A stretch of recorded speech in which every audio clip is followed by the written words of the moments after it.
Gente, é um prazer ter vocês aqui hoje e principalmente ter aqui comigo Estela Mares e o Rafael, né, a esposa e o marido, e o nosso chefe que está ali com a gente, né, o Henrique Gilberto.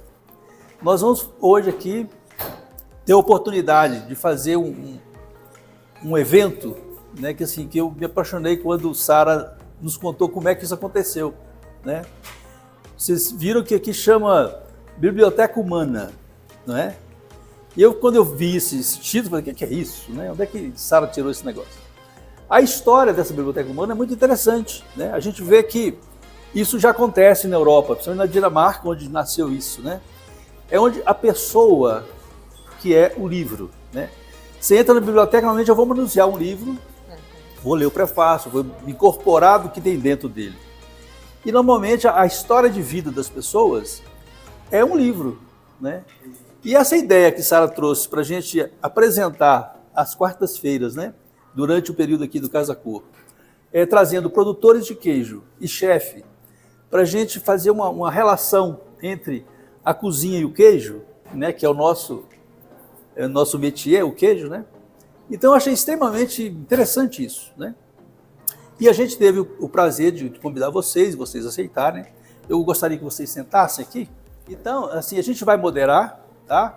Eu não me apresentei, meu nome é Elmer de Almeida, eu sou médico veterinário, sou consultor na área dos queijos artesanais aqui do Centro de Referência, né? É um prazer ter vocês todos aqui. E a gente, com essa ideia da Biblioteca Humana, a gente quer ouvir vocês, a história de vocês, né, para que a gente entenda qual que é a relação do produtor de queijo com o queijo e do chefe com o queijo, né? No que a gente apresenta rapidamente a Estela, é uma pessoa, uma produtora, ela e o Rafa, que a gente conhece já há algum tempo, a gente já tem feito algumas coisas juntos, né? Eu, na minha expertise do queijo, já visitei as propriedades deles e a gente tem um bom contato, né? E sei da história, né, do Henrique. Então, assim, vai ser muito bom ouvir você pessoalmente. Vocês vão abrir esse livro agora, tá? Eu queria que você começasse primeiro, Estela, nos contando sobre a sua experiência, sobre sua vida e o seu dia a dia com o queijo.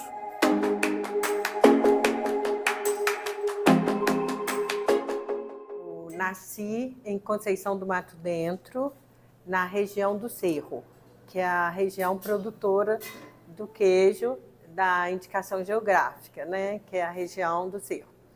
E eu morei em Conceição do Mato Dentro até os 14 anos, mais ou menos. Estudei lá no Colégio das Irmãs e vim para Belo Horizonte.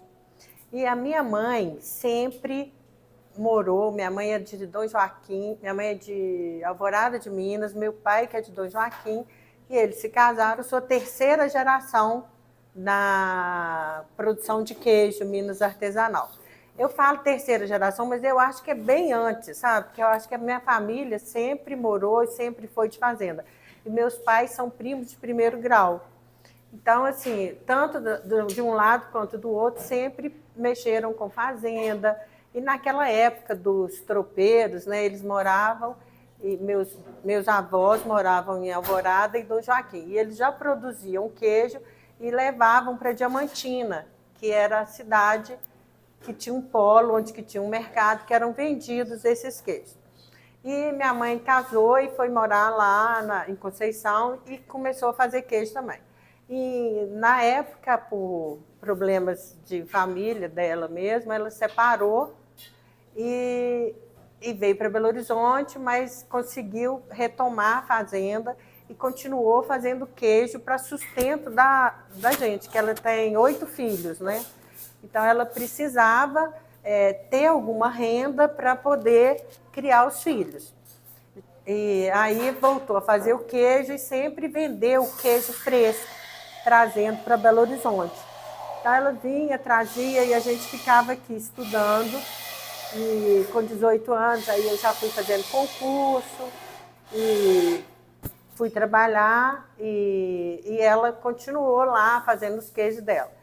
Em 2017, eu me aposento E casada com o Rafael, que é de São João del Rei, mas os pais dele também os avós dele também tinham fazenda em São João.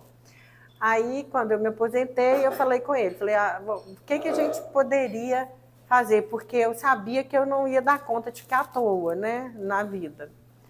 Aí ele falou comigo assim, então você se aposenta e eu continuo aqui. E aí eu descobri que tinha um curso de uma francesa no Cerro, de queijo, a Delfine. Aí fui atrás da Faeng, foi aí que eu comecei a conhecer também o Elmer, né, do Senar, Faeng. Aí consegui que o seu Altino, que foi uma pessoa muito boa, que abriu as portas para mim também, e aí consegui fazer o curso. Aí quando eu fiz o curso, eu falei, é isso mesmo que eu quero. Aí vamos voltar. Aí para dar seguimento a uma história, que é a história da minha mãe com o queijo, que até hoje a gente fica lá na fazenda, mas na realidade quem manda é ela. O Rafa fala que eu que mando, mas não sou eu não, quem manda é minha mãe. Aí também. Eu falei, não, então vamos. E aí nessa história de voltar para a roça, a gente falou, não, então vamos procurar o imã, vamos procurar tudo. Porque o queijo dela era um queijo que a gente chama aí de clandestino, né? Que é o queijo que não tinha o registro do imã. Aí a gente procurou e foi procurando a Emater, e a Emater deu a gente muita assistência. Aí assinamos um TAC, que é o termo de ajustamento de conduta, com o IMA. O IMA deu 1 ano de prazo para a gente poder adequar a produção para conseguir um registro do queijo. Aí, nisso, a gente fez lá na casa, dentro das condições da minha mãe que tinha, que era um curral, não tinha nem... que era piso mesmo, aí a gente fez só na onde que fazia ordenha, a gente pôs uns bloquetes, aí a gente adequou a queijeirinha dela, tudo para começar. Aí começamos, aí nesse 1 ano, aí a gente começou a batalha. Aí a gente começou a construção de uma queijaria dentro dos moldes, e aí deu tudo certo, graças a Deus. Hoje a gente tem uma queijaria boa, eu posso falar que é boa, né? Eu acho que é boa mesmo, sabe? Assim, a gente conseguiu fazer a climatização, então a gente consegue ter um queijo de qualidade, com boas práticas de produção, a gente consegue ter um leite de qualidade, aí a gente conseguiu colocar uma ordenha, a gente construiu um curral bem bacana, com fosso, entendeu? Porque lá na mamãe ainda era na mão, o Afonso, que é o rapaz que trabalha lá até hoje, ele sentava no banquinho lá e tirava na mão, né? A Rai estava até lembrando disso, que é muito difícil isso, né, hoje em dia. Aí, hoje em dia, a gente já tem todas essas condições, que não só para a gente, mas como para as pessoas que nos ajudam, entendeu? A gente consegue proporcionar para eles também uma condição melhor de trabalho, entendeu? Não é aquela coisa assim que é uma coisa rústica demais, entendeu? Então, isso eu acho que foi muito bom, minha mãe também ficou muito feliz. Então, é uma coisa que a gente tem muita gratidão por isso, sabe? De ter conseguido chegar onde que a gente está hoje. Agora, tudo isso, gente, é lógico que é com a ajuda da minha mãe e do Rafael, porque ele é um engenheiro, assim, um prático, né, amor? Somente prático. Então, ele foi, pesquisou, conseguiu elaborar um curral bem funcional. Hoje em dia, nessa época de seca, a gente tem que tratar. Então, ele conseguiu fazer com que a área onde que a gente faz a silagem não seja longe para o trabalhador colocar no coxo. Então, assim, ele começou a ver um monte de benefícios que a gente tinha antigamente, porque antigamente, né, até parece, na época da minha mãe, porque a estrada sempre atravessou o terreno da minha mãe. Então, lá antes não tinha asfalto, era estrada de terra. Então, o curral era do outro lado da estrada, até hoje, o curral do outro lado da estrada é a casa do lado de cá. E aí ele tinha que atravessar com o leite na estrada, tinha que sair carregando comida para as vacas. Então, hoje em dia, ele fez um curral bem funcional, entendeu? Então, isso eu acho que é muito importante. Outra coisa também que eu acho que é importante frisar é o fato da gente não tirar o bezerro do pé da vaca, é uma exigência da minha mãe. Porque hoje em dia as pessoas têm muito visão assim, de que a vaca tem que produzir muito, não pode. O bezerro, o custo do leite para o bezerro é maior do que 1 quilo de ração. Entendeu? Então, isso lá não tem essa história, não. Tem que deixar um peito para o bezerro da vaca, entendeu? Não pode. Inclusive, a ordenha, o Rafa fez, que tem uma portinha que ele sobe, que ele levanta, quando ele vai tirar o bezerro, dá aquela primeira mamada, que é onde que a vaca produz a ocitocina, que quem não tem o bezerro ao pé da vaca injeta, né?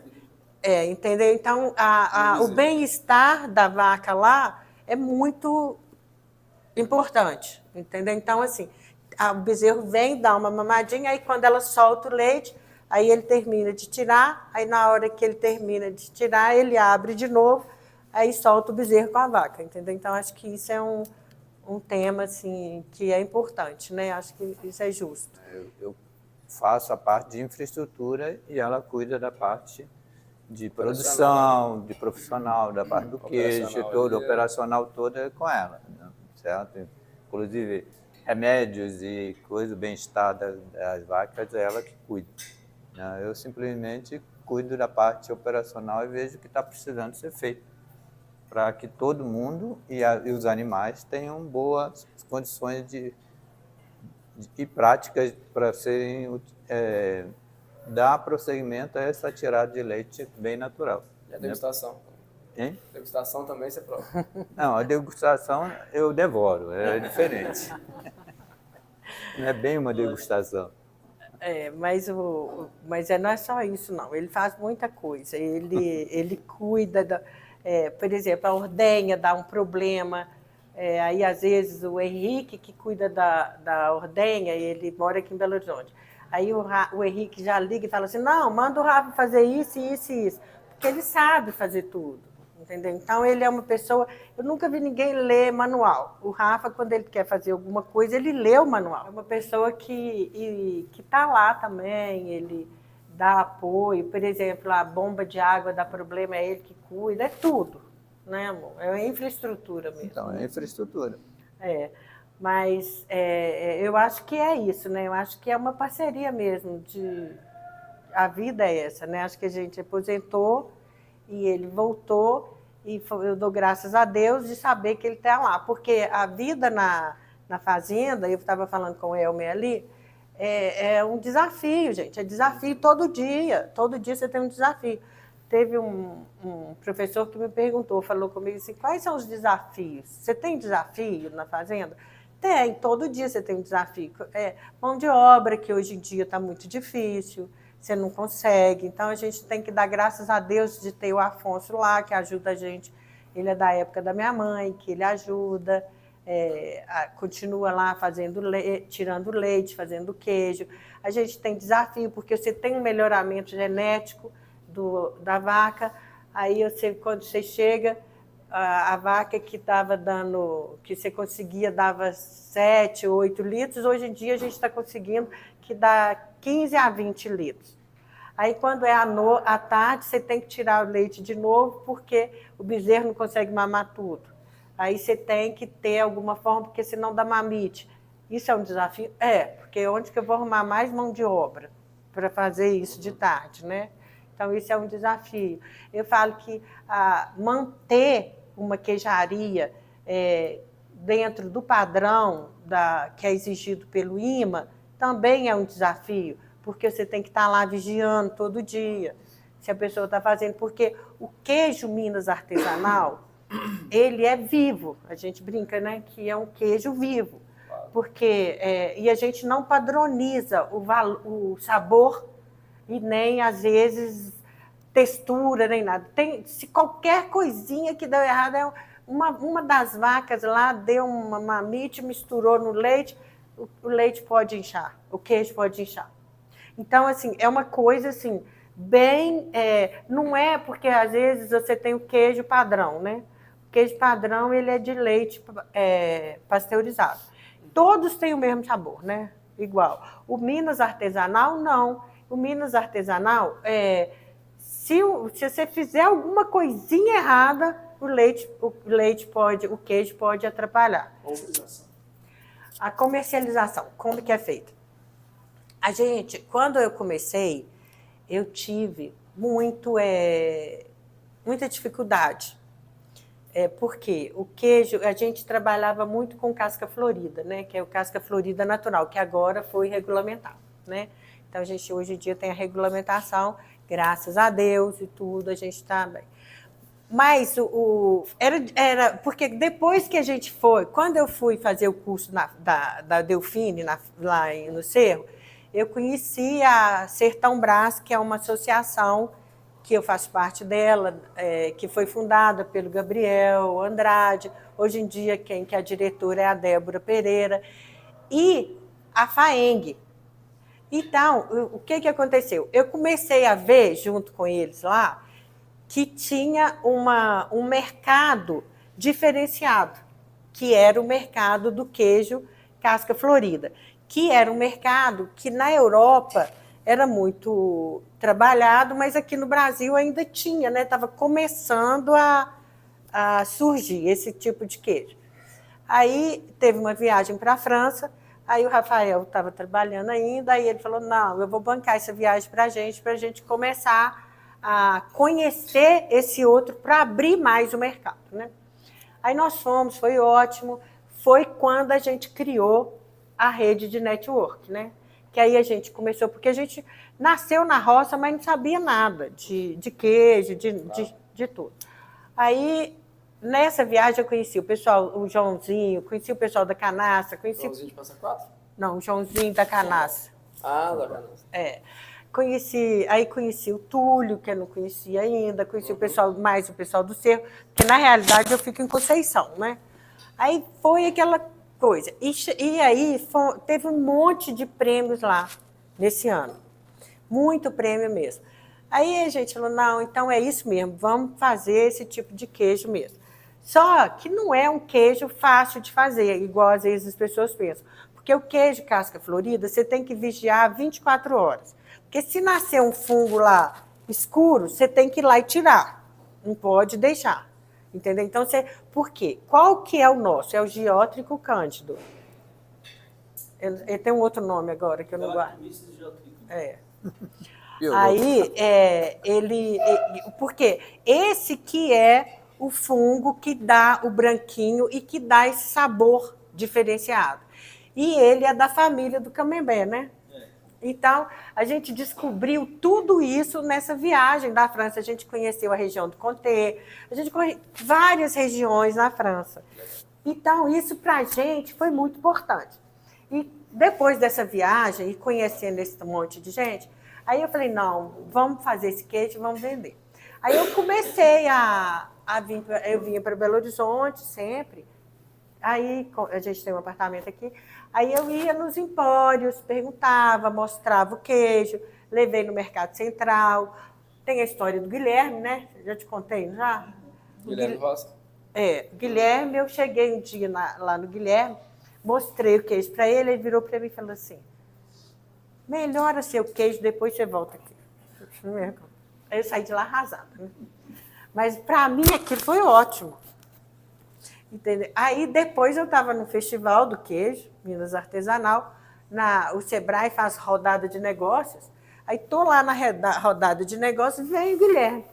Que queijo é esse? Aí eu falei, dona Yaya, eu estou te procurando. Aí eu falei, me procurando? Aí ele falou, eu vi o seu queijo lá no estande do Cerro, eu quero esse queijo, leva 40 peças para minha manhã. Falou assim mesmo, sabe? Aí eu falei assim, mas você sabia que eu fui lá e você mandou melhorar meu queijo? Aí sabe o que ele falou comigo? Já que você melhorou, por que você não voltou? Assim mesmo. certo. Ele não é fácil, não. Lembra? Ele é bom demais. Aí então foi essa coisa mesmo, gente, de porta em porta. Aí depois foram os cursos que eu fui fazendo. O Elmer mesmo foi um que me deu um curso de maturação, que foi muito bom. Eu fiz muito curso com o pessoal da França, que a Débora trazia aqui no Brasil, com uns outros também. Então, assim, e nisso foi crescendo também, junto com a Associação dos Produtores do Queijo lá do Cerro. A gente tinha muita oportunidade de levar para a Proxima, para outras feiras. E aí a gente foi conhecendo muita gente. Aí hoje em dia eu consigo vender para o Rio, São Paulo. Faz quantos anos? Tem 6 anos que a gente está, né? 2017. Foi 2018 para cá. Então, hoje em dia, a gente tem um mercado, entendeu? A gente tem uma procura. Poços de Caldas tem a Maturari, que vende muito nosso queijo. São João del Rei, Tiradentes, entendeu? Então, assim, hoje em dia, graças a Deus, o nosso produto é aceito por muitos chefes. E quantos quilos você faz? Quantos quilos? Hoje, a gente está produzindo 100 litros, mas agora a gente... 100 litros, que dá em torno de 13, 14 queijos. 13, 14 quilos por mês. A gente gasta, em média, 8 litros e meio. Vocês vejam. Por dia, desculpa. Por dia, 13, 14 quilos por dia. Por dia. Bom demais. A gente gasta mais ou menos 8 litros e meio, Bom demais. 9 para produzir cada queijo. Entendeu? Então, é um mercado, assim, o mercado cruzeiro, lá no Mercado Central, a gente tem também algumas pessoas que a gente consegue vender. Então, assim, muitos chefes, o pessoal da fartura adoram, eles adoram o nosso queijo, graças a Deus, entendeu? Então, assim, não é fácil, mas é gratificante, entendeu? É uma coisa, assim, que a gente vê, assim... poder dar continuidade à história da minha mãe também é uma coisa que é muito boa. A gente sente orgulho. E a gente sente também que todo mundo da nossa família tem muito orgulho da gente, entendeu? Da gente ter saído dessa história de trabalhar, né? A gente trabalhava na BR Distribuidora, hoje chama Vibra, né? Aposentamos 2 lá, conheci o Rafa lá também, aposentamos lá. E aí tem gente que trabalhou com a gente que manda e-mail para mim e fala assim: Estela, eu descobri que tem vida fora da BR. Eu queria saber agora a história, né, do Henrique.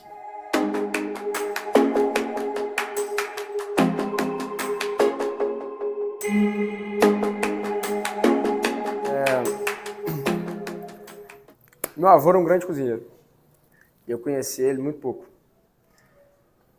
Mas ele nasceu em Minas Gerais, então eu escutei muito caos das histórias dele. Ele era um médico que criou 6 filhos e os 6 cozinham, graças a exatamente esse ímpeto que ele tinha. Mas por que ele cozinhava se ele era médico? Ele era também diretor de escola. E aí eu vejo como o conhecimento... ele vem exatamente puramente da curiosidade. Ele era um diretor de escola e, para falar sobre civilizações e comunidades, não existiam livros suficientes. Os livros que falavam sobre comportamento humano eram os livros de culinária, que falavam das festividades e da história das pessoas de cada povo através da alimentação. Com isso, ele começou a cozinhar para os filhos sempre pratos do mundo. Sukiyaki, comida mexicana, comida europeia, comida asiática, de todos os tipos, ele cozinhava em casa e isso aguçou a curiosidade dos filhos, inclusive do meu pai, que eu acho que é o maior cozinheiro dos irmãos, e ele sempre alimentou isso na nossa casa. Então, com 15 anos, eu pedi para ele para trabalhar com isso, porque eu já vinha com ele. E quem me cedeu um espaço aos fins de semana para poder ajudar a organizar a cozinha e lavar a cozinha foi o restaurante mais próximo da minha casa. Uma senhora que está em algum lugar nos olhando, com muito carinho, chamada Dona Nelsa Trombino, do Chapuri. E eu ia aos fins de semana para lavar a cozinha com o Anderson, que era o chefe na época. O Flavinho ainda não estava envolvido com a área de cozinha, mas conta essa história também com muito carinho. E isso me despertou ali. E com 17 anos eu acabei passando, a gente não tinha, né, dinheiro para poder ir para os cursos que eu pesquisava, que eram fora do Brasil. Aí, jovem, né, se distrai facilmente. E aí eu acabei fazendo um vestibular para arquitetura e passei para o segundo semestre. E tinha aquele espaço de tempo disponível, eu peguei um ônibus e avisei a família de lá, com 17 anos, que eu estava em Barbacena, que eu ia começar um curso de cozinheiro no Hotel Grogotó. E dali eu não parei mais. Quando eu voltei para Belo Horizonte, 6 meses depois, a matrícula da faculdade já estava cancelada, sem que eu pedisse. Meu pai tinha visto ali que eu tinha me encontrado. E esse curso de cozinheiro mudou completamente minha vida. Recebi um convite que ainda não era fartura, que era o Festival de Gastronômico Tiradentes, para ser um ajudante dos chefes que vinham ali, porque eu falava inglês. E eu considero isso considero falar línguas, a gente vai chegar lá, um grande fura-fila na minha vida. Porque pelo fato de eu falar inglês muito bem nessa época já, eu fui um pouco tradutor também dos chefes que estavam vindo. E por isso eu tive alguma importância e fui notável nesse trabalho ali com os chefes. E ali eu recebi minha primeira proposta de emprego direto na chefe que era a melhor chefe do Brasil naquele ano. Ela chama Flávia Quaresma e ela realmente me adotou ali naquele momento e me chamou para ir para o Rio de Janeiro para trabalhar no restaurante dela. O restaurante dela tinha acabado de ganhar o melhor restaurante do Brasil, o restaurante francês do Brasil. Ela tinha um programa de televisão que chamava Mesa para Dois com o Alex Atala, que era um grande expoente do nosso país, já no mundo inteiro. E então, fui para lá, de mala e cuia, sem fio de barba na cara, e mudei para o Rio de Janeiro, sem nunca ter ido lá. Cheguei lá, comecei a trabalhar sem saber que eu ia receber. Eu achei que eu ia trabalhar um estágio de alguns meses. Eu cheguei lá, carteira assinada em 2 dias e a praça de carnes, a praça que todo cozinheiro tem medo. Eu podia mostrar o medo, tinha que mostrar a capacidade. Então, eu fiz o que eu acho que todo mundo deve fazer quando está começando. Cheguei mais cedo que todo mundo, todos os dias, até poder dominar a praça. Cortei muito dedo, apanhei muito, mas me destaquei também. Acho que consegui fazer um trabalho porque via naquilo ali realmente um caminho da minha liberdade, né? Assim, acho que encontrei ali o lugar para poder me expressar, para poder ser quem eu queria ser, mesmo sem saber quem era. E ali eu comecei a ver coisas do mundo e eu tive essa oportunidade num momento muito importante do restaurante, que se chamava Carré Bistrô. Porque a Flávia tinha também uma escola de culinária. E aí eu vejo a importância desse núcleo aqui hoje em dia. Ela tinha uma incrível biblioteca e nessa escola de culinária foram grandes chefes do mundo. Um chefe que na época era um dos grandes chefes do mundo, chamado Charlie Trotter, insuportável. Realmente um tipo de chefe que hoje em dia não cabe mais. Mas ele era muito notável e eu fui acompanhar o trabalho dele o tempo todo. Tomei muito xingamento ali durante esse processo, mas isso me moldou bastante e fui conhecendo vários outros chefes. Além disso, os livros que tinham na escola eram todos disponíveis para a gente. E toda semana eu pegava um diferente. Nunca fiz nenhuma receita, mas anotava todas. E eu acho que isso é o que nos trouxe, o que me deu repertório. Repertório muito cedo.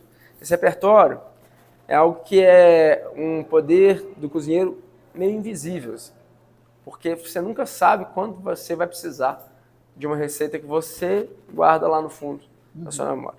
Mas em algum momento você vai precisar dela. E lembro muito bem também que, enfim, era muito pouco dinheiro. O cozinheiro não recebia muito dinheiro, né? E não recebe até hoje. É um trabalho que é um sacerdócio, né? A gente se dedica ao máximo pelo prazer alheio. Então a gente está ali se dedicando sempre em momentos de descanso, sempre em momentos que são descanso para todo mundo, em horários ingratos, sempre pelo prazer de outras pessoas, né? Mas isso também foi me dando uma ferramenta muito importante, crescimento, que eu costumo dizer muito para minha equipe, que é a autoconfiança. Eu chego a brincar que um cozinheiro sem autoconfiança, ele pode se tornar um apresentador, ele pode se tornar outra coisa menos um cozinheiro. Porque o nosso trabalho e o nosso meio de vida, ele é a nossa sensibilidade. Então, o que a gente sabe, o que a gente vende, não é um prato de comida, não é alimento por si só. É como a gente transforma ele. E essa capacidade, ela é muito pessoal. Então, poder decidir como aquele prato vai para a mesa, esse é o poder que a gente tem. E se eu duvidar de mim mesmo, eu perdi tudo que eu tenho. Então, a autoconfiança é uma das ferramentas mais importantes de serem celebradas. E a gente nem sempre está autoconfiante. Mas no momento que a gente coloca o avental, é muito importante que a gente fique firme o corpo. Isso eu aprendi muito nesse momento, porque com 19 para 20 anos, eu comecei a chefiar esse restaurante. Eu fui subchefe do Carré Bistrô e fiquei lá até os 21. Quando a gente ganhou 4 estrelas no Rio Show, quando a gente começou a ganhar prêmios, eu entendi que, por mais que a Flávia fosse a chefe, aquela conquista tinha que ser minha também. E eu tinha que carregar isso como algo que eu fui capaz de trazer em conjunto. E aí foi também quando a gente entende que é um pouco sobre a fidelidade e a colaboração. São duas coisas que caminham muito juntas. Nessa fase, a gente tinha uma equipe jovem, muito bem montada, que a gente ajudava muito um ao outro, né? Pessoas de várias partes do mundo, do Brasil estavam ali. E todo mundo estava se ensinando alguma coisa, né? Todo mundo estava compartilhando conhecimento dia a dia. Então vinham muitos estagiários, muita gente do Brasil inteiro. E a gente aprendia um com o outro. Mas tinha um cara...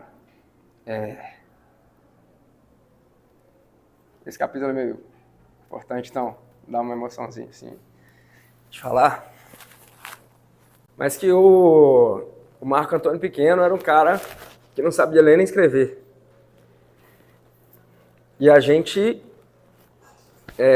ensinou ele a ler e escrever, em troca de aprender a limpar peixe em 5 minutos. A peixeira estava sempre afiada, e esse cara, que não sabia nem ler e escrever, ensinava todo mundo que pagava faculdade cara a limpar peixe. Pois esse cara aprendeu a ler e escrever e ele me substituiu quando eu saí. Então, quando a gente aprende isso, a gente entende que quando um time trabalha junto, ele precisa de colaboração, mas sobretudo fidelidade. E a fidelidade, ela é defender o outro, né? Proteger o outro. Então, a gente precisa defender cegamente a equipe que está com a gente. E foi quando a Flávia precisou se ausentar, muita gente ficou doente, e a gente precisou trabalhar com menos gente. E aí a gente entendeu ali que um defender o outro é o que nos daria tranquilidade para trabalhar num dia de muito movimento. Então, é muito importante quando a gente identifica hoje em dia eu coordeno 40 cozinheiros. É muito fácil identificar quando alguém está fora do tom, porque é a primeira pessoa que vem falar mal de outro cozinheiro com você. Então, acho que essa foi a formação de caráter que eu aprendi lá. Isso foi em 2008. E aí eu decidi que precisava sair do Brasil, né? Precisava criar mais repertório, mas não tinha dinheiro, né? A gente juntava e, enfim, não tinha nem essa disciplina, né? Mas eu vim para BH, né? Eu fui chefiar um restaurante pela primeira vez, chefiar de fato, assinar cardápio. Tinha 21 anos e esse restaurante chamava Bela Vita. Era um restaurante que tinha acabado de começar, do querido Máximo Battaglini. que hoje em dia é chefe de algumas casas também, um grande mestre para mim, e do Cláudio Viana, que era um grande chefe no momento em Belo Horizonte, hoje em dia tem menos projetos. E eles me deram, com muita experiência que eles já tinham, eles já me deram esse lugar para chefiar. E aí eu colaborei junto com outro chefe que cuidava do almoço, que tinha 25 anos de experiência. Então eu tinha 21 de idade e ele tinha 25 de experiência. E ele me mostrou a importância da humildade, porque ele me escutou muito mais do que eu escutei. Um cara que me recebeu e conseguiu construir comigo o sucesso que foi esse restaurante.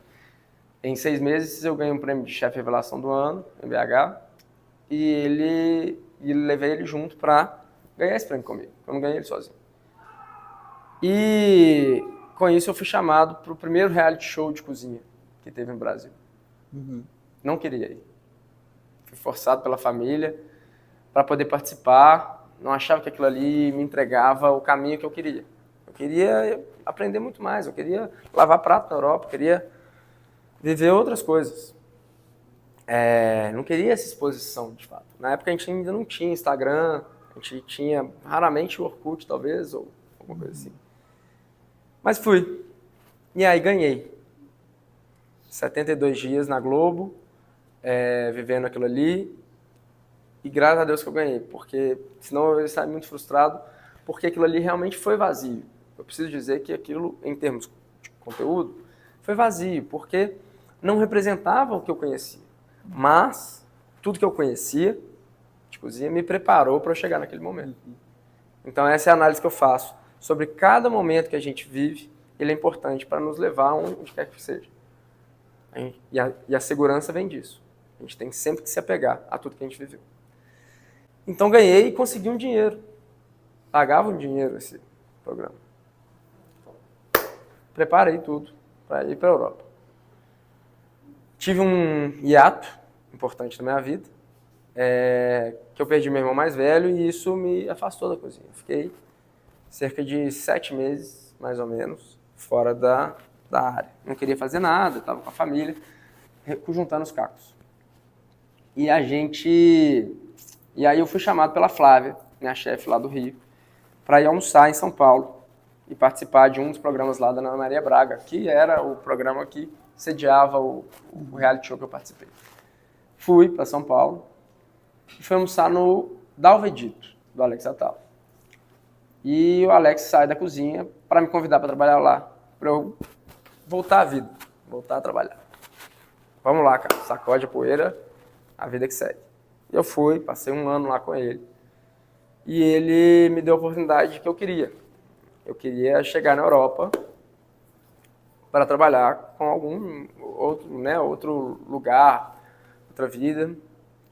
E ele me deu uma vaga num restaurante que estava com 2 estrelas Michelin e era um grande expoente da culinária mundial. Esse restaurante se chama ainda Osteria Francescana. E eu cheguei nesse restaurante, com uma mão na frente e outra atrás, e eles não tinham recebido o e-mail do Alex. Isso é Itália? Itália, em Modena. E aí eles perguntaram, o que você está fazendo aqui? Eu falei, eu vim do Brasil por indicação do Alex Atala. Aí a gente vê que o homem era importante mesmo. E aí eles abriram a porta e falaram, então vem. Menti um bocado ali, falei que... vim, tal. E me receberam. E aí eu cheguei já com a mala ficou no canto do restaurante, já me deram um avental, já vem trabalhar, que eles estavam sempre atolados. Trabalhei lá, e aí no 3º mês a gente recebeu a placa da 3ª estrela Michelin. E eu me senti pertencente a ela também, porque era muita dedicação que todo mundo dava ali, era uma equipe pequena. E 3º restaurante do mundo naquele ano. E a pressão aumentou e aumentou e aumentou. E aí eu lembrei de uma frase, a pressão é um privilégio. Então, eu guardava aquilo que, se eu estou recebendo essa pressão, é um privilégio estar recebendo essa pressão aqui. Porque eu estou selecionado, são 10 cozinheiros aqui, eu entrei com mais 4 estagiários, todos eles foram embora e eu continuei. Continuei lá por 8 meses.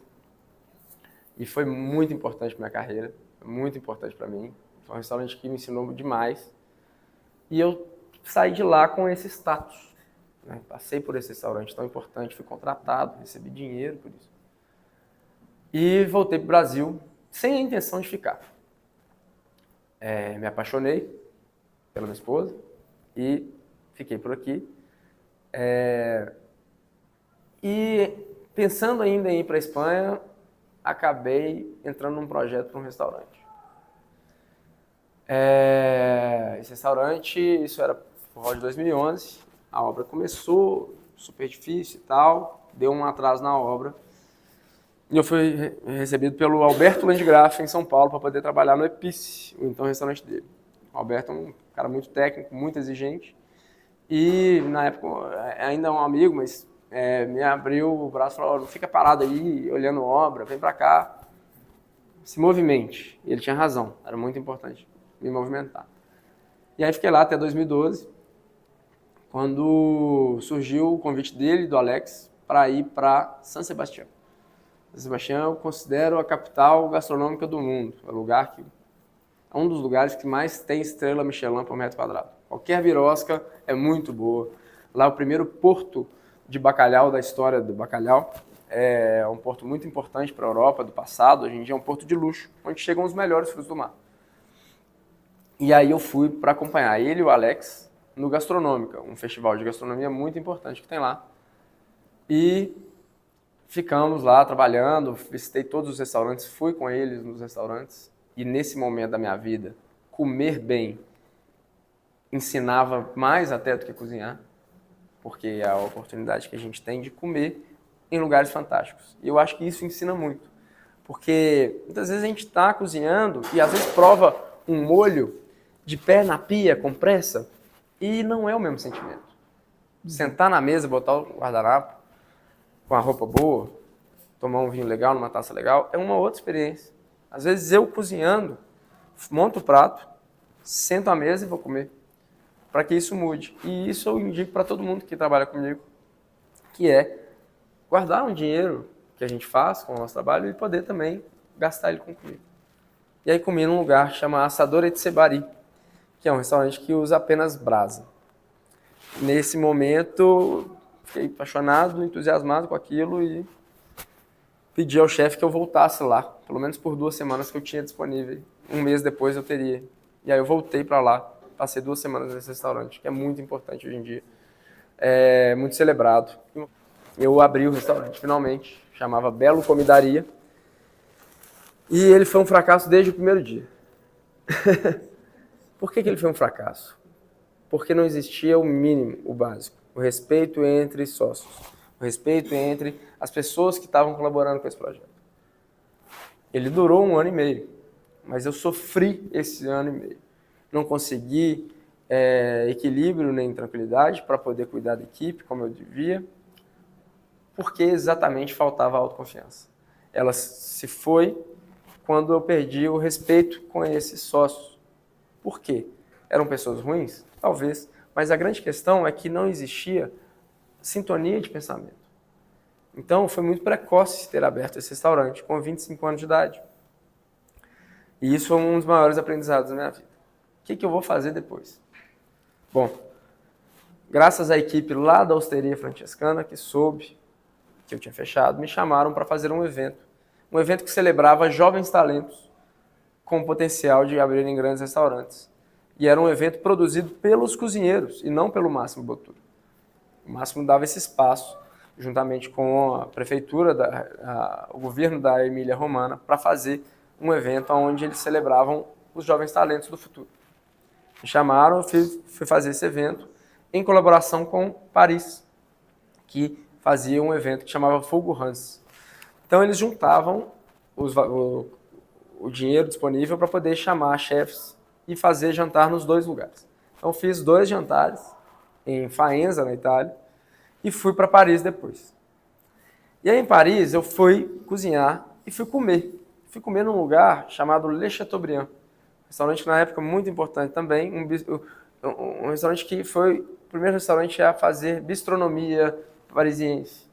É um precursor desse modelo de restaurante, que são restaurantes pequenos, com pratos muito gastronômicos, porém servidos de maneira simples. E o chefe era o Iñaki Ziptart, um cara que eu tinha enchido a cara com ele, lá em São Sebastião. E a gente tinha, por acaso, criado um laço. Na hora que eu cheguei no restaurante, ele me recebeu. E falou, você não quer ficar aqui uns dias? Eu falei, claro que eu quero. Fiquei ali um mês. E voltei para o Brasil renovado, com energia novamente. Mas eu não queria nenhum projeto. E isso é uma sabedoria muito importante que eu acho que eu tive na época. A gente não pode sair procurando qualquer projeto para entrar, principalmente se a gente for protagonista. É muito importante escolher os papéis que a gente quer fazer na vida. E essa sociedade que falhou me ensinou sobre isso. Foi um restaurante que, inclusive, teve muito sucesso de mídia, de tudo mais. Só que em nenhum momento ele me trouxe felicidade, que é a única coisa que importa no restaurante, porque dinheiro raramente acontece. O dinheiro no restaurante, ele é fruto da persistência. Não dá para achar que o restaurante vai deixar ninguém rico no primeiro mês, nem no primeiro ano, nem nos primeiros 5 anos. É enxugar gelo os primeiros 5 anos até você aprender a domar essa fera que é ter um restaurante. E aí, então eu fui para um lugar que foi muito importante na minha carreira, que é o Buffet Rulos. Fui aprender a trabalhar com eventos com a maior máquina que existe, que é um cara chamado Túlio Pires. Ele não é chefe de cozinha, mas foi um dos caras que mais me ensinou a trabalhar na vida. Muito porque ele contém uma ferramenta essencial para todo mundo que trabalha com gastronomia, que é um olhar crítico. É não aceitar o mais ou menos. Porque as pessoas elas pagam exatamente pela excelência que você entrega. E ele me ensinou muito isso, talvez mais que qualquer outro chefe que eu tenha trabalhado. Ele atendia, na época, 3.000 pessoas por fim de semana, dividida em 11 eventos, mais ou menos. Isso era a nossa média. Eu cheguei lá querendo fazer só uma área de gastronomia mais avançada dentro do restaurante dele, só que rolou uma sintonia tão grande que eu comecei a coordenar a equipe dele toda. E eu passei lá 6 anos. 6 anos. A gente transformou o Rulos no maior buffet do Sudeste. A gente abriu pontos em Trancoso, São Paulo e Rio. A gente atendeu gente em tudo quanto é canto. Eu coordenei 300 cozinheiros nessa época em eventos. Haviam noites que eu coordenava 300 cozinheiros em eventos diferentes. Por que foi tão importante para mim? Porque trabalhar com evento também é um grande aprendizado. E principalmente um grande centro de treinamento. Eu era sou ainda um cara bastante impetuoso, um cara que quer sempre aprender coisas novas e testar coisas novas. E nem sempre no restaurante dá tempo. Mas no buffet dá tempo toda hora. A única coisa que você tem que fazer é convencer a noiva que aquilo é bom. E usei daquele lugar que tinha muita estrutura, inclusive, uma estrutura excelente, para poder fazer tudo que eu pensava e queria criar. E ali eu acho que eu comecei a desenhar o meu estilo de cozinhar mesmo, de fato. Isso eu já tinha 12 anos de cozinha. Ali então que eu comecei a desenhar o meu estilo de cozinhar. Ou seja, toma muito tempo. É algo que é o tempo que vai ensinar para ti. E eu entrei lá com o intuito de buscar um público que eu não tinha nesse primeiro restaurante. A minha busca era pelo público AA da cidade. Gente que tinha muito dinheiro. E acabei cozinhando para essa turma. Gente que tinha muito dinheiro, os bilionários da cidade, talvez. Fazia confrarias em lugares remotos, onde eles tinham casas. Não precisamos falar disso, mas pessoas que colocavam na mesa 100 mil reais só de vinho. Eu entregava um orçamento caro, com produtos caros, e eu era a parte irrisória desse evento. Para 10 pessoas, 10 a 15 pessoas.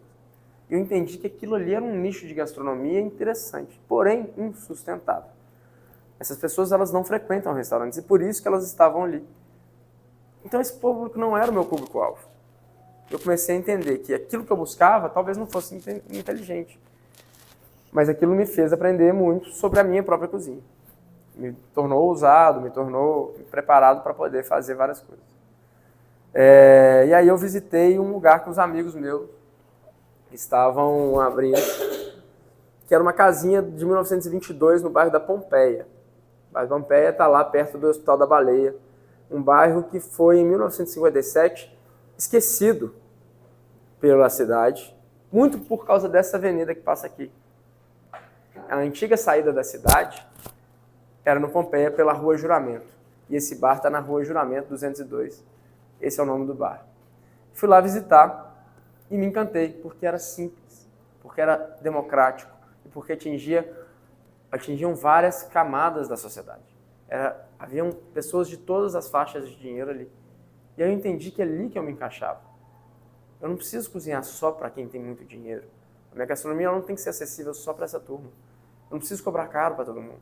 O que eu preciso é impactar. Eu preciso causar algo que as pessoas entendam que aquilo é a minha assinatura. Inteligente. Vou colar perto desses caras. E aí a gente fez um evento incrível no Inhotim juntos e isso mudou minha cabeça. Então comuniquei com o Túlio, continuei trabalhando no Rulos um tempo. Mas a gente recebeu a oportunidade de ir para o Mercado Novo. O Mercado Novo era um prédio abandonado há 60 anos. Para quem não sabe, ele foi construído para ser o Mercado Central, que está onde sempre esteve. O Mercado Central ele era lá mesmo onde ele estava, até 1947, 48, quando começou o projeto. Juscelino Kubitschek era o governador de Minas. E era a era do progresso no Brasil. Então tudo tinha que ser muito grande. E aí ele definiu que o Mercado Novo, a área do Mercado Novo, que era uma antiga garagem de bonde da cidade, tinha que ser o maior mercado da América Latina. Só que isso contrariou os próprios feirantes do Mercado Central, que construíram o próprio prédio e deram uma banana para o projeto do Mercado Novo, que ficou abandonado desde 1960. E aí a gente chegou em 2016, 17 mais ou menos, com a ideia de fazer ali o nosso próximo, o meu segundo restaurante no caso, mas eu iria me tornar sócio da turma da Viela, do Juramento 202. E aí a gente entendeu que ao abrir ali, a gente ia atrair muita gente, boa e ruim. E a Viela é uma cervejaria artesanal. E a gente entendeu que existem jogadores muito grandes nessa linha de cerveja e bebida, que é a Ambev e tudo mais. E a gente falou, cara, a gente para abrir aqui, a gente tem que fazer uma curadoria desse espaço. A gente não pode deixar todo mundo vir e abrir o que quiser, porque senão vai descaracterizar o nosso trabalho, que está tentando ser local aqui. Eu ia fazer lá e faço lá, uma cozinha de mercado, onde a gente se baseia nos produtos que tem ali na região para poder fazer uma comida centro-belo horizontina. Se abrisse uma hamburgueria do lado, isso ia desqualificar o meu projeto. Se abrisse um sushi em frente, isso ia desqualificar. Com todo respeito a Araújo, mas se abrisse um Araújo na frente, isso ia desqualificar o trabalho de estética que a gente tinha ali também. Então a gente fez um acordo com esse proprietário dessas lojas, que estavam abandonadas, para que a gente fizesse a curadoria desse andar inteiro. Colocamos placas, cartazes pelo Mercado Novo falando, se você quiser abrir um negócio aqui, nos encontra aos sábados. Porque quando a gente abriu, no dia 1 que a gente abriu, a gente recebeu 1.200 pessoas. E a partir de então, os dias que a gente abriu eram muito cheios. E as pessoas ficavam encantadas com aquele lugar que estava abandonado e estava ressurgindo ali. E aí a gente recebia as pessoas e adequava os projetos deles aos nossos princípios e diretrizes. Por que a gente precisava ter esses princípios e diretrizes no Mercado Novo?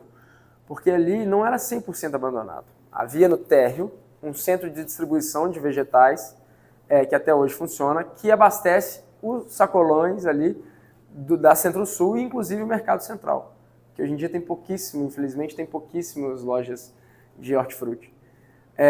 Mas atendia esses sacolões. Além disso, o primeiro piso, que é o segundo na ordem, é o maior parque gráfico do Brasil.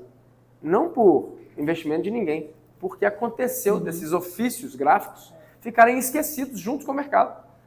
Com a impressão digital que tudo tem hoje em dia, a tipografia, a serigrafia, o stencil, a pintura de parede, tudo isso foi esquecido. Placas de backlight, só tinha um lugar que tinha tudo isso, coincidentemente, no Mercado Novo. Então, todos os empreendedores que fossem fazer os seus restaurantes e bares e galerias de arte, lojas de roupa, todos precisavam se adequar a essa estética. Tudo tinha que ser feito ali. Uniformes, pintura, stencil, impressão de cardápio, tudo feito no Mercado Novo. Por quê? Não apenas pela estética, mas também para poder a gente executar uma política de microeconomia, onde todo mundo ali pudesse circular o mesmo dinheiro. E isso faria com que o mercado todo se recuperasse, economicamente também. Isso foi muito importante para que a gente fosse bem recebido por esses lojistas ali. E hoje em dia nos dão os braços, nos dão as mãos, para que a gente faça daquele lugar um lugar importante na cidade. E a gente abriu a Cozinha Tupis, que está lá no Mercado Novo. Recentemente a gente tem sido nomeado como um dos melhores restaurantes do Brasil. E a gente acredita muito no que a gente está fazendo. Porque são dois sinais. Um, que tem muita gente fazendo, tentando fazer o que a gente faz. Isso é um sinal que a gente está fazendo bem feito. E outro, porque tem muita gente vindo comentar e nos visitar ainda. A gente já está com... Nós vamos fazer 6 anos de restaurante. E ainda assim muita gente não foi nos visitar. Mas muita gente já ouviu falar.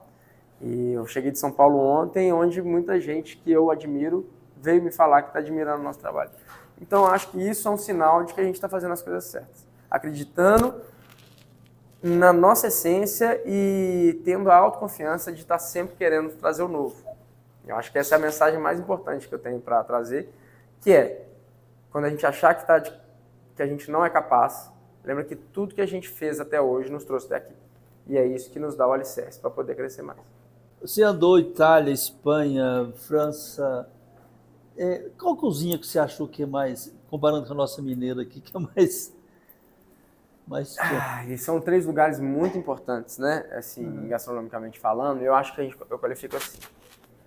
O francês é o maior marqueteiro do mundo. Mas ele tem um produto bom. Mas eu acho que assim, a denominação de origem, por exemplo, ela é uma criação francesa. A França é o país que mais tem catalogados bebidas diferentes. Mesmo que várias bebidas sejam as mesmas. Né? O champanhe e o cremant de Loire são feitos da mesma maneira, só que a região difere o produto em si. Os queijos são os terroirs, só que isso também tem um grande ensinamento. Né? Só que a gente tem que entender que a França aprendeu com alguém. Na história a gente aprende que uma rainha italiana se casou com um príncipe francês e passou toda a história da cozinha italiana, que é muito ancestral. A cozinha italiana ela vem do Império Romano, então tantos povos circularam por ali e essa ancestralidade vem da densidade demográfica desse lugar. Então as pessoas trocavam mais, as pessoas interagiam mais e isso faz a evolução. Só que a Espanha tem uma particularidade que tudo deles é melhor, só que eles não falam para ninguém, porque parece que eles nem querem ninguém lá. O Ramon é o melhor, inquestionavelmente. Talvez o queijo, França e Itália batam de guidon ali. O vinho é espetacular. Sim. Os arrozes, as carnes, as aves, sobretudo. O espanhol tem um jeito muito particular de entender o próprio povo, porque ele é bairrista. Então, acho que a gente tem similaridade com os 3. Eu não sei escolher qual que é melhor. A Fazenda Alegria, daquele... Sim. Aí pessoa, me liga uma pessoa do Fazenda Alegria... Professor Evandro, né? Do professor Evandro, Aí me liga e fala comigo assim, Estela, eu preciso do seu queijo aqui, que foi indicação do Máximo Battaglini. Eu falei, gente, quem é Máximo Battaglini? Eu fiquei... Depois, antes deles fecharem, eles eram os clientes que mais compravam queijos na Dona Yaya, entendeu? E depois eu fui descobrir fui procurar, ele esteve lá na roça. Ele é uma pessoa, eu não conheço pessoalmente, mas assim, parece ser uma pessoa que valoriza demais essa produção artesanal. Eu preciso dizer que o Máximo Battaglini é um cara tão cheio de si, tão importante para essa gastronomia de Belo Horizonte, sobretudo, mas a mineira também. E o mais interessante é que ele não precisa contar isso para ninguém. Quem sabe quem ele é, sabe que o poder de transformação dele, um dos maiores pesquisadores que a gente tem. E de maneira totalmente empírica. O Máximo não tem formação de cozinha. Ele é um cara que chegou com a mão na frente e outra atrás aqui em BH, ripão, chegou aqui de aventureiro, começou a trabalhar com um italiano que tinha um armazém de vinhos. E a curiosidade puramente dele faz com que ele saiba tudo que tem no Brasil. O Máximo, se eu precisar de algum produto específico aqui no Brasil, o cara que eu pergunto é o Máximo Battaglini. O cara que tem minha admiração completa, além da minha amizade, um grande amigo. Eu também passei a admirá-lo. Ele é incrível, ele é um cara maravilhoso, maravilhoso. Sem contar que me deu uma grande oportunidade na vida, um cara demais. Aí depois eu fui num restaurante que ele tinha lá na Floresta, ainda tem? Santa Virgínia. Então, Floresta era o Salumeria Central, na Sapucaí. Não é mais dele, ele não é mais da sociedade, mas foi inclusive, foi o restaurante pioneiro, talvez dos restaurantes pioneiros, da utilização do centro-sul da cidade, da região central da cidade. Né? Foi o cara que evidenciou o centro da cidade. Se eu hoje em dia tenho um restaurante no centro e defendo isso, esse foi o cara que me ensinou que aquilo ali é legal. Porque a Sapucaí era uma rua que ninguém usava. Hoje em dia é um fenômeno, tem gente para todo lado, mas foi esse cara que começou lá. Ele, Eder Santos e o Dudu foram os caras que fizeram a São Luís Central, acho, dos lugares mais importantes. Ó. Isso foi em 2010 que abriu. Olha o que o centro da cidade é hoje em dia, muito por causa desse movimento. Muito. Ó, quando a gente conseguiu climatizar a nossa queijaria nova, que a gente começou a ver aquele queijo branquinho do Giótrico Cândido, entendeu? E que a gente partiu que ele estava super cremoso, porque a gente estava conseguindo manter uma temperatura. Eu falei, não, amor, eu falei com ele. Não, acho que a gente é esse o queijo mesmo que é a nossa marca registrada, vai ser esse aqui. Tanto é que hoje em dia a gente quer fazer o casca lisa, mas eu vejo nesse casca florida que a gente consegue produzir um sabor muito peculiar, sabe? Uma coisa assim, eu acho que é uma acidez bem equilibrada, sabe? Eu sinto isso. Acho que a gente tem que saber o que você está vendendo, né? O que você está produzindo, o que você quer oferecer, né, para a pessoa. Foi nessa hora, foi quando a gente conseguiu climatizar. Por quê? Quando o queijo Minas artesanal, ele é igual a gente falou, né? Ele tem épocas que ele está de uma forma, tem épocas que ele está... Mas quando você consegue produzir um ambiente, ele fica muito melhor. Na minha opinião, eu acho que assim, você sabe muito mais que eu, né? Mas assim, é o que eu penso. Porque quando a gente produzia em queijarias que não tinham essa climatização, ele rachava, né? Ele ficava seco, muito seco. Não que hoje em dia não possa acontecer isso, pode acontecer, entendeu? Mas foi nessa hora que a gente falou, é isso que a gente está procurando. É lógico que a gente fica só pensando, porque é o queijo da minha mãe. A gente não faz um queijo que eles chamam de queijo autoral, né? A gente não faz esse tipo de queijo. O nosso queijo é o queijo Minas artesanal, maturado em ambiente climatizado e onde que a gente propicia, dando essa condição para que o fungo Giótrico cândido desenvolva. Entendeu? Então, assim, não é... Porque a minha mãe vendia o queijo fresco, né? Mas ele também é bom. Se você botar um azeitezinho com um orégano, também ele fica muito bom. Então, eu acho que esse aqui ele está até mais lavadinho, mas quando ele fica bem branquinho, ele fica... Aí que é o creme. E a gente estava comentando aqui, às vezes, ele com 20 dias, numa certa época do ano, ele está melhor do que com 40, 50 dias. Mas... Não é? Então, assim, é uma coisa... A Débora fala muito que... Eu lembro que uma vez eu perguntei para ela, Débora, qual que é o melhor, qual que é o queijo melhor? Estela, é o que o consumidor quer, é o que o cliente quer. Esse é o melhor queijo, entendeu? É o que as pessoas procuram, né?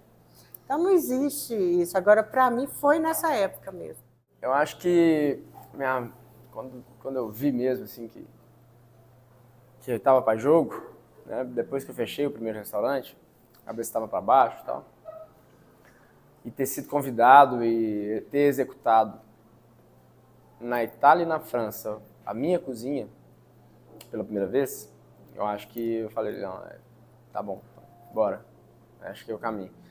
Porque o cozinheiro brasileiro ainda é muito menosprezado, né? Não é desprezado, mas é menosprezado lá fora. O europeu, por melhor que ele seja, ele é um colonialista, entendeu? Ele é um imperialista, ele é um cara que não entende a vida fora da Europa como uma vida no mesmo nível. Então, quando a gente chega lá e mostra que a gente desculpa a palavra, que a gente é foda, aí que a gente imprime o nosso jeito de ser. E hoje em dia eu digo com tranquilidade, não existe um lugar melhor para Estado que o Brasil. O que a gente precisa é exatamente dessa autoconfiança, entender que aqui é melhor que lá. E eles vieram para cá por causa disso. Então, eu acho que o que me fez me entender como povo, como brasileiro, como cozinheiro brasileiro, talvez foi essa ocasião do Postrívoro, que eu pude ir para lá e mostrar um pouco do meu trabalho. No nosso caso, a gente, primeiro porque a minha mãe já trabalhava com queijo para sustento da família, né? Desde que ela se separou e tudo. E também porque eu estava me aposentando e pensei, o que eu vou fazer? E vi que a minha mãe também estava morando na fazenda, meus irmãos, tem um irmão mais velho que mora lá, mas ela precisava também de um apoio também, porque minha mãe hoje já está com 84 anos. Apesar dela mandar em tudo, a gente faz de conta que obedece e vai fazendo as coisas, vai mudando alguma coisa, entendeu? E também por essa, é uma coisa de paixão também, né? Amor pelo que ela fez, o que a gente quer fazer também, né? Porque se você parar para pensar, é igual você falou, a gente tinha uma zona de conforto mesmo.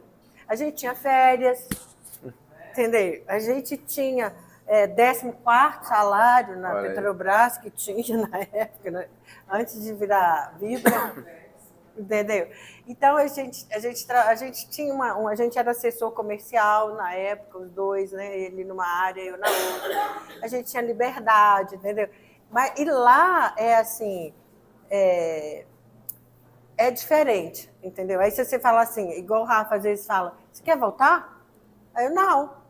Entendeu? Por quê? A gente não quer voltar para lá, a gente quer continuar ali mesmo, entendeu? Trabalhando, dando continuidade porque isso é uma história, né? Que está ali, é uma vida, a vida toda dela, e vem dos pais, dos avós, né? Então, acho que, resumindo mesmo, estar com a minha mãe e poder dar continuidade a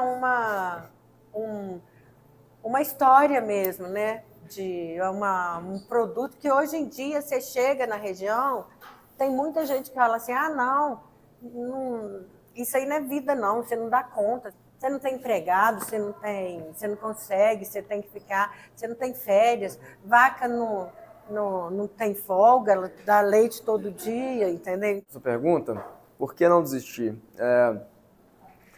Eu ouvi uma vez uma teoria que o segredo da longevidade são as relações humanas que a gente cria. Porque não há nada que nos protege mais do que das armadilhas da vida do que as pessoas que amam a gente. E eu acho que a minha família é exatamente isso, assim, uma família que se apoia demais e ninguém deixa a peteca cair, a peteca do outro cair, enfim. Tivemos perdas duras na vida e a união que fez isso dar certo, sabe? Acho que é isso aí. Nós somos uma civilização brasileira muito recente, né? Muito jovem, 500 anos, enfim, acho que já tinha carro no Japão, talvez. Mas eu acho que essa ancestralidade, ela difere muito outras culturas gastronômicas da nossa, né? A nossa cultura gastronômica, ela é basicamente uma derivação do mundo ocidental geral. Não tem muito jeito, né? Isso veio com a gente. E por que o Brasil não tem uma ancestralidade? Não é só porque os portugueses vieram e mataram todo mundo, tem isso também. Só que o território brasileiro, lá no passado, ele era muito grande para pouca gente, né? E isso fez com que as comunidades não evoluíssem. A evolução, ela vem muito do contato humano, né? A evolução humana, ela vem de muita gente se encontrando e um melhorando o outro. Basicamente é isso. Os lugares mais densos, eles têm uma ancestralidade maior. E a gente começa a ter uma ancestralidade que a gente precisa buscar ela. A gente precisa buscar a nossa história própria, né? E a história da resiliência brasileira, de um povo que não desiste, um povo que toma porrada e não desiste, que é o país do futuro há 150 anos, é o país do futuro e nunca chega esse futuro, nunca do presente, sempre do futuro. Isso faz, mas isso, mesmo assim, a gente não desiste, assim, um país não desiste. E eu acho que estamos num movimento, tá? Eu realmente acho, sou um otimista, mas estamos num movimento de autoconfiança mesmo, estamos num movimento de gostar mais da gente, né? Porque aquela máxima de tipo assim, no Brasil nada dá certo, eu não repito ela mais. Eu não falo mais que a culpa é do Brasil. A culpa não é do Brasil, é da nossa ancestralidade, é da nossa imaturidade democrática. Nós somos um país com uma democracia de 30 anos, de 38 anos. Nós somos um país com apenas 500 anos de história, que é muito pouco. Nós somos um país que muito ainda é mato, né? E ainda bem. Estão tentando fazer tudo virar soja, mas enfim, deixa abaixo. Mas a questão nós estamos num país que está aprendendo a ser país. E ele é muito grande. Nós somos um país continental. Então, acho que assim, o segredo do brasileiro, acho que para o Brasil dar certo, é a gente gostar mais uns dos outros, assim, saca? Porque a gente é feito um do outro, né? A gente é o que o outro ensina pra gente. Se a gente começar a entender que aqui dentro a gente pode aprender com a gente mesmo, que a gente não precisa olhar lá para fora, acho que esse caminho aí ele é um caminho sem volta. A hora que o brasileiro entender isso, é um caminho sem volta. Se a gente aprender as próprias manias uns dos outros, esse é o caminho para a gente despontar e eu acho que pode ser o nosso diferencial. E hoje, essa história de vocês dois realmente é um livro, né? A gente vê tudo que vocês falaram aqui como um livro. E eu acho que isso é fantástico, Sara. Assim, a gente vai ter outros, né? Que eu espero que a gente tenha o mesmo nível de profundidade, né? De escrita que nós tivemos aqui, né? Eu agradeço todo mundo que esteve aqui, né, com a gente hoje. Espero que todo mundo tenha aproveitado bem essa história dos dois, né? E eu fico assim sensibilizado de ver que a história de vocês é muito bonita. E ter conhecido a história para mim foi melhor ainda, né? Obrigado. Feliz.